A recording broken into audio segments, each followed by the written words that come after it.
Hey guys, welcome to Two Blondes and a Brokerage. Today we are going to talk about the top 5 things you should do when you first get your license. Yeah, so that's like the exciting part, right? You finally pass the test and then you're like, great, now what? And now it's kind of time to start practicing real estate, right? Learning the business. Yep.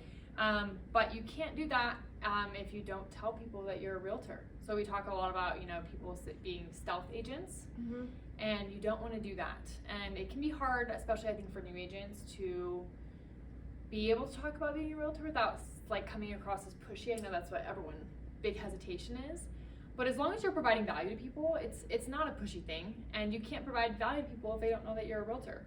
So we always tell people to call 100 people that you know, or write them a handwritten note to let them know that you're in real estate and that you're able to help them. And there's so many like great conversations to be had about real estate, and it's super empowering in general. And so I think that new agents just need to be reminded of that and to come from a place of value. And then the next thing would be to find a brokerage. And I think people take that too lightly because you really, like, your brokerage should be your home and some place that you're comfortable and some place that aligns with your values and kind of where you're going with your business. And there are a million different models for that. And so I think that would be, that's a huge step, is finding a place that you're going to call home. And not everyone gets it right the first time. We've all been at different brokerages. Yep. And for all different reasons, but really taking the time to interview with different brokerages and finding a place that feels like a good fit is going to be huge. So that would be the next step. Yep. And then to find a mentor or a coach, either within your brokerage or outside of your brokerage. I think it's awesome if it can be within your brokerage, because then they're kind of doing the same stuff that you're doing. But we have our new agents take the ninja installation because we think that's huge as far as your mindset of your business and the way you conduct your business, especially trying to be more relationship based versus transactional based. So finding someone that can help you and guide you through that stuff, because as a new agent you're gonna have 1,000,001 questions, we've learned. Yeah. So finding someone that you can call when you have those questions, you're writing contracts. Trust that they're giving you the right answers, and if Yes. you don't, they're willing to find that out. Yes, We've for also sure. dealt with that where you get the wrong answer and then Yep. it tumbles. So someone you can trust. Yep, for sure. And then really to join a group or find a way to get involved in your sphere.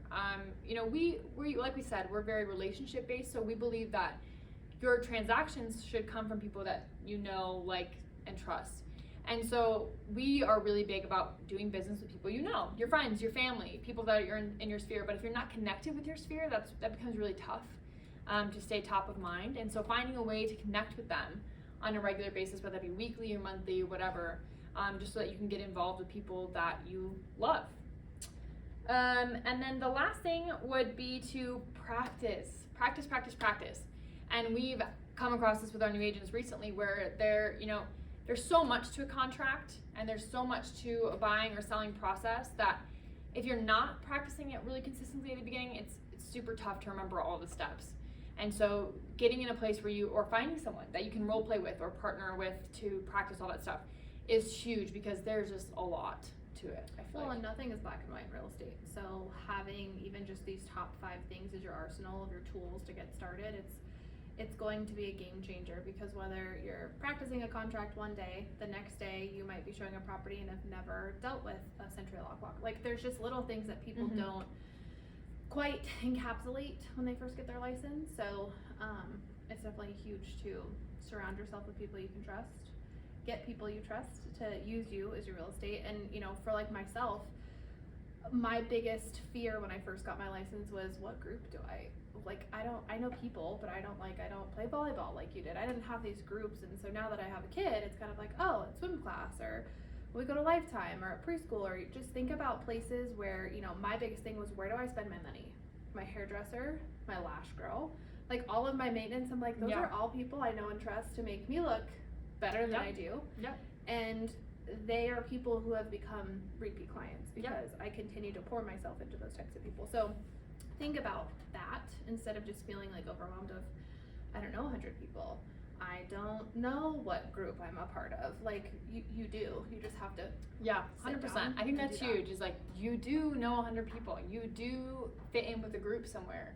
But you really have to sit down and like think about that in the way that feels the most authentic to you. Because if it's not authentic, it's so obvious, I think. And that's the biggest thing about finding a brokerage, is authenticity. Yeah. There are a lot of places you can go that sound great, but until you do your research, you're not gonna know. And like you said, you know, we've all started different brokerages, and now we're where we're at now. So it's important to make sure that it feels right to you. It feels like home. It feels like, you know, your best friends. We do almost everything together outside of real estate. Yep. So that's important, and will help when you first get your license. And I think too, you talked about like when you do your first showing, you don't know how to do a Sentry lockbox. Being in the office, finding an agency where you can be in the office and just listen to real estate conversations. Yep. I learned so much like that in my first couple years, and then you're just interacting with people and learning. So like you're learning from your own transactions, but you're also learning from all the transactions around you. And if you're in an office with a bunch of high producers, that's a lot of information that you're getting. Yep. And so I think that as a new agent, it's huge to be in the office somewhere, even though it's not a requirement per se, at least in most brokerages, but it's so valuable, so undervalued, I think. Well, especially, I mean, real estate school, we all know is you just need to pass your test. You don't apply those things until you're in real estate, and most of what you learn kind of is just in a playbook that an attorney has, like in William Frescona. They do that. So getting into the nitty gritty of what it actually means day in and day out is what's going to, and like you said, sitting in an office. I mean, even us as top producers, we learn stuff from each other all the time.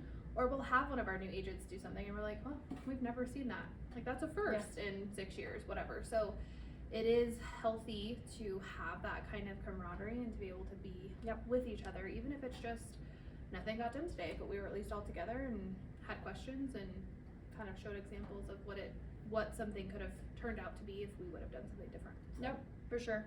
And you know, like these are really just the very few basics. We have a new agent checklist that's, you know, a page and a half long. So if you guys have any questions, please feel free to reach out to us. If you're looking for a mentor or a coach or a new brokerage or need help finding a brokerage, please feel free to reach out and we'd be happy to help you.